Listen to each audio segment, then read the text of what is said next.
cried. "Follow me!" Part 4, The Stockade.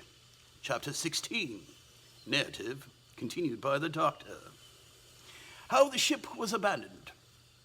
It was about 1:30, 3 bells in the sea phrase, that the 2 boats went ashore from the Hispaniola.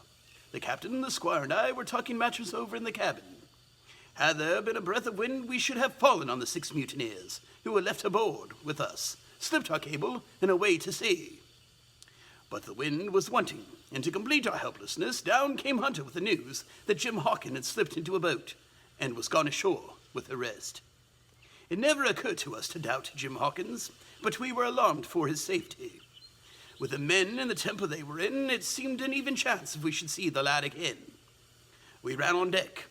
The pitch was bubbling in the seams. The nasty stench of the place turned me sick. If ever a man smelt fever and dysentery, it was in this abominable anchorage. The 6 scoundrels were sitting grumbling under a sail in the forecastle. Ashore, we could see their boats made fast, and a man sitting in each, hard by where the river runs in. One of them was whistling Lily Polero.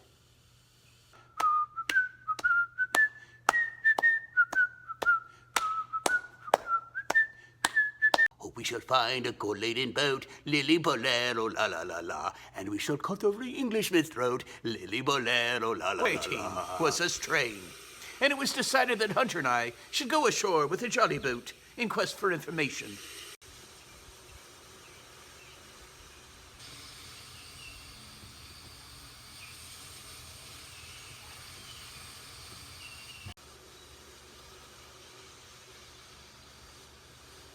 The gigs had leaned to their right, but Hunter and I pulled straight in the direction of the stockade upon the chart.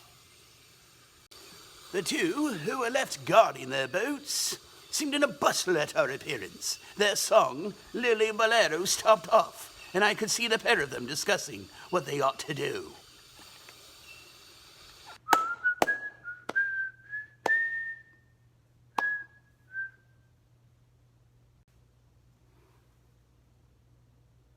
Lily Bolero, la la la la. Had they gone and told Silver, all might have turned out differently, but they had their orders, I suppose, and decided to sit quietly and hark back again to their Lily Bolero. Lero, lero, Lily Bolero, la la la la.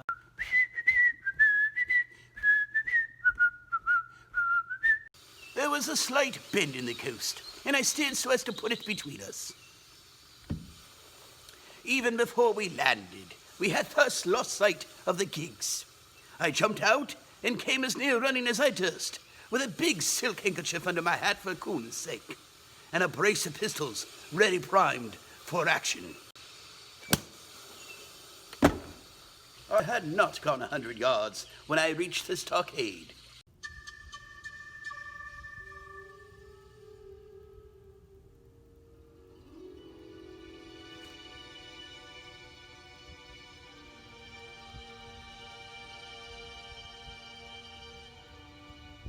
This is how it was.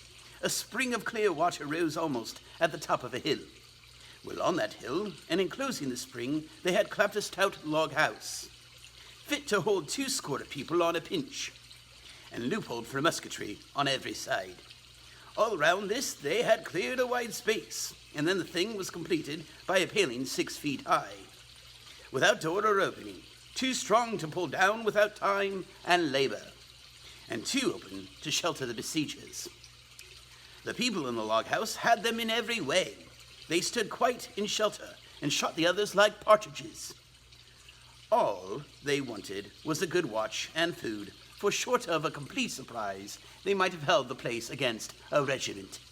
What particularly took my fancy was the spring. For though we had a good enough place of it in the cabin of the Hispaniola, with plenty of arms and ammunition, and things to eat and excellent wines, there had been one thing overlooked. We had no water. I was thinking this over when there came ringing over the island the cry of a man at the point of death. I was not new to violent death. I had served His Royal Highness, the Duke of Cumberland, and got a wound myself at Fontenoy. But I know my pulse went dot and carry one. Jim Hawkins is gone, was my first thought. It is something to have been an old soldier, but more still to have been a doctor. There is no time to dilly-dally in our work. And so I made up my mind instantly, and with no time lost, returned to the shore, and jumped on board the jolly boat. By good fortune, Hunter pulled a good oar.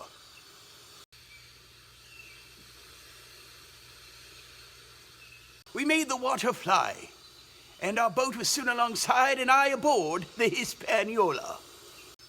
I found them all shaken, as was natural. The squire was sitting down as white as a sheet, thinking of the harm he had led us to.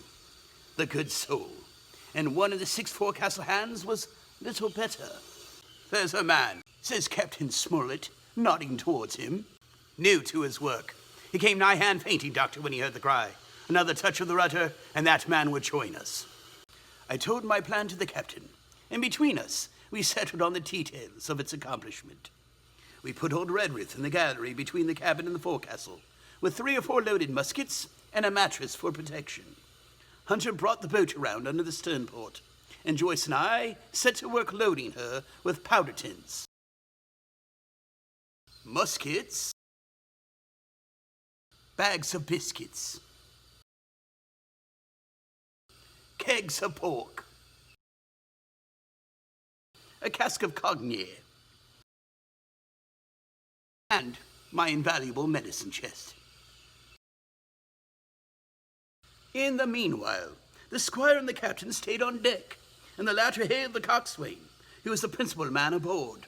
"Mr. Hans," he said, "here are 2 of us, with a brace of pistols each. If any of you 6 make a signal of any description, that man's dead." They were a good deal taken aback, and after a little consultation, one and all tumbled down the fore companion, thinking, no doubt, to take us on the rear. But when they saw Redruth waiting for them in the spared gallery, they went about ship at once, and a head popped out again on deck.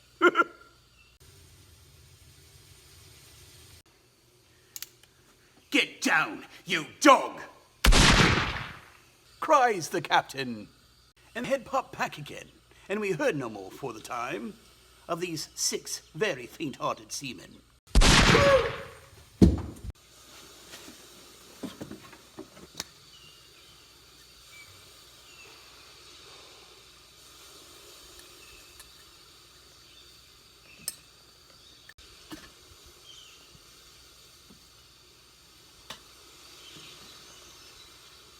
By this time, tumbling things in as they came, we had the jolly boat loaded as much as we dared. Joyce and I got out through the stern port, and we made for shore again as fast as our oars would take us. This second trip fairly aroused the watchers along the shore. Little Bolero was dropped again, and just before we lost sight of them behind the little point, one of them whipped ashore and disappeared.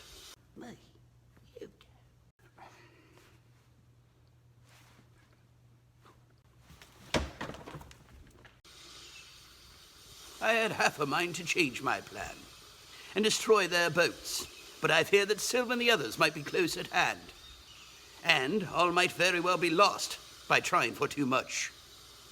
We had soon touched land in the same place as before, and set to provision the blockhouse. All 3 made the first journey, heavily laden, and tossed our stores over the palisade. Then leaving Joyce to guard them, 1 man to be sure, but with half a dozen muskets.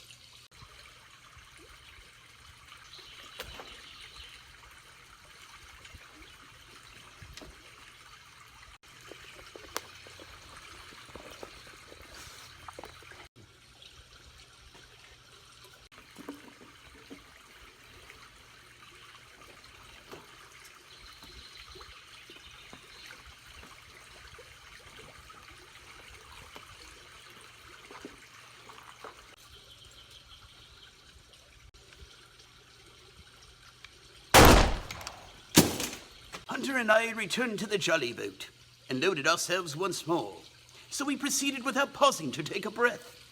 till the whole cargo was bestowed, and the two servants took up their position in the blockhouse, and I, with all my power, sculled back to the Hispaniola. That we should have risked another boatload seemed more daring than it really was. They had the advantage of numbers, of course, but we had the advantage of arms. Not a man on shore had a musket, and before they could get within range for pistol shooting, we flattered ourselves that we should be able to give a good account of half a dozen at least. The squire was waiting for me at the stern window, all his faintness gone from him. He caught the painter and made it fast, and we fell to loading the boat for our very lives.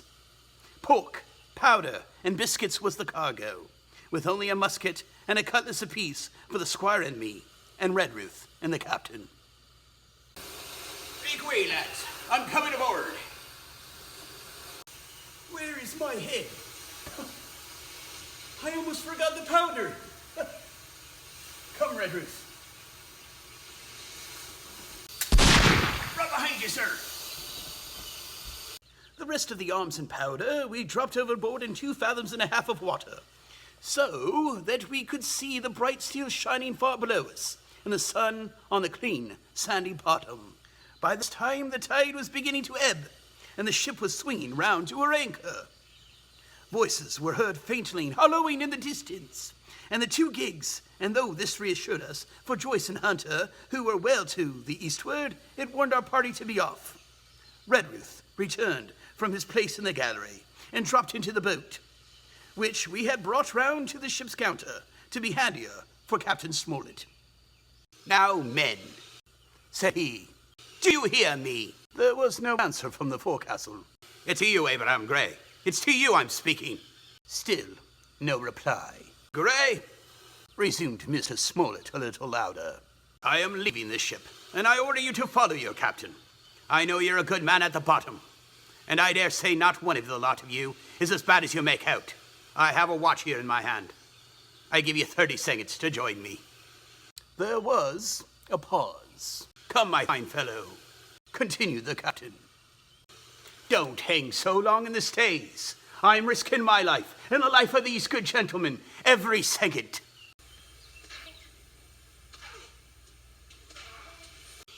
There came a sudden scuffle, a sound of blows, and out burst Abraham Gray with a knife cut on the side of his cheek, and came running to the captain like a dog to the whistle.